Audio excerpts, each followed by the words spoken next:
Have you ever seen a film in which one of the main protagonists only appears at the end of the film? Probably you haven't, but this is what happens in Ulysses, Joyce's masterpiece.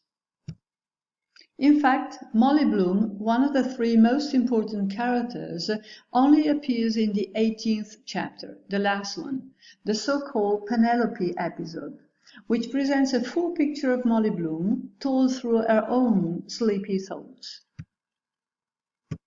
We know that it's about 3 o'clock a.m. and Molly is in bed. She's half asleep and her mind wanders between memories of her love affair with Boyle earlier in the day, to memories of her childhood, the beginning of her relationship with her husband and other men.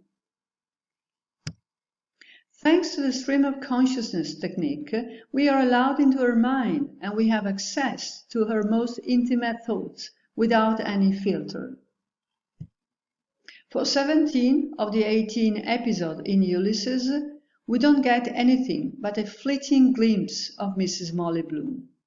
We only see Molly Bloom through other people's eyes, in the man's gossip about town. So we quickly learn that Molly is attractive. We know that the general opinion seems to be that her marriage to Bloom is a tragic case of disproportionate beauty. Someone remembers how beautiful she used to be and wonders why she marries such an unattractive man as Leopold Bloom. Often men offer up an off-color, obscene remark about Molly. Someone even claims to have groped, palpeggiato, Molly in a carriage, while Bloom was seated just across the way. The chapter contains a lot of explicit references to sexual matters, from different positions, to the sensation of an orgasm, to the pros and cons of oral sex. Details that obviously shocked many readers of the time. But more importantly, perhaps, it seems that she organizes her entire life in terms of the man she has known.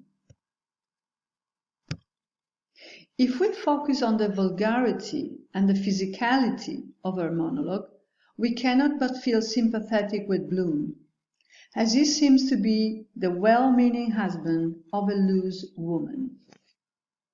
We can't help but view Molly as an unfaithful wife, so we keep asking ourselves, how could she do this to Leopold? In her soliloquy before she nods off to sleep, she confirms many of our assumptions. Mainly because of her bluntness about sexual matters, prostitute is the word a lot of people picked to describe Joyce's portrayal of Molly Bloom after the book came out. Molly may love her husband, but her thoughts about their sex life can be off-putting, unpleasant. Somewhere in the monologue, she says, pretending to like it till he comes, and then finish it off myself, anyway. So she's very explicit. But Molly's monologue also forces us to look at Leopold Bloom from a different perspective. Until Penelope, we have been sympathetic with the cuckold husband.